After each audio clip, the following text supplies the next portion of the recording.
Friends, എല്ലാവർക്കും നല്ലൊരു ദിവസമായിക്കോട്ടെ. എൻ്റെ ഫോണിൻ്റെ ക്യാമറയ്ക്ക് ക്ലാരിറ്റി ഇച്ചിരി കുറവുണ്ട്, അതുകൊണ്ട് വീഡിയോ ഇച്ചിരി മങ്ങലായിട്ടിരിക്കുമെന്ന് തോന്നുന്നു. ഓക്കെ ഫ്രണ്ട്സ്, ഇന്നത്തെ ദിവസം ഞാൻ നിങ്ങൾക്ക് പറയാനിരിക്കുന്നൊരു വിഷയം എന്താണെന്ന് വെച്ചാൽ, നമ്മളെ ലൈഫിൽ നമുക്ക് ഒരുപാട് ബുദ്ധിമുട്ടുകൾ വരുമ്പോഴാണ് നമുക്ക് ചുറ്റുമുള്ളവരെ കുറിച്ച് നമ്മൾ അറിയാൻ സാധിക്കുന്നത്. നമ്മൾ നല്ല സെറ്റപ്പായിട്ടൊക്കെ ഗെറ്റപ്പായിട്ട് ജീവിക്കുമ്പോൾ ഒരിക്കലും ആളുകളുടെ സ്വഭാവത്തെ നമുക്ക് അറിയാൻ സാധിക്കില്ല.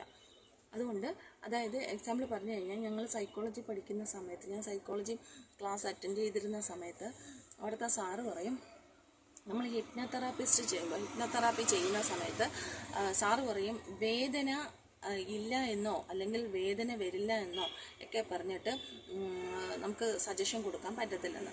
അപ്പം ഞങ്ങൾ ചോദിക്കും, സാറേ വേദന ഇല്ലെന്ന് പറയുന്നത് നല്ല, വേദന ഇല്ലാതിരിക്കുന്ന നല്ലൊരു വിഷയമല്ലേ?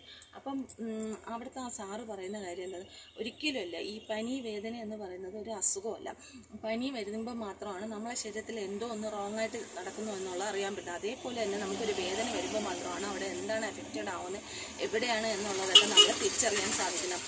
ഈ വേദനയും പനിയും ഒരു മുൻ സൂചന മാത്രമാണ്. അതേപോലെ തന്നെയാണ് നമ്മുടെ ജീവിതത്തിൽ നമ്മളെ ചുറ്റി എന്തെങ്കിലുമൊക്കെ വലിയ അപായങ്ങളോ അപകടങ്ങളോ ആപത്തുകളോ ഒക്കെ വരുന്ന നമുക്കുള്ള ഒരു മുൻ സൂചനയാണ് നമ്മുടെ കഷ്ടകാലം എന്ന് പറയുന്നത്, നമ്മുടെ ബുദ്ധിമുട്ടുകൾ എന്ന് പറയുന്നത്. നമുക്ക് ഈ ബുദ്ധിമുട്ടുകൾ തുടരെ വരുന്നെങ്കിൽ നമ്മൾ ആ അപകട സാധ്യതകളിൽ നിന്നും ആപത്തിൽ നിന്നും ഒന്നും നമ്മൾ പുറമേ വന്നിട്ടില്ല എന്നാണ് അതിൻ്റെ അർത്ഥം.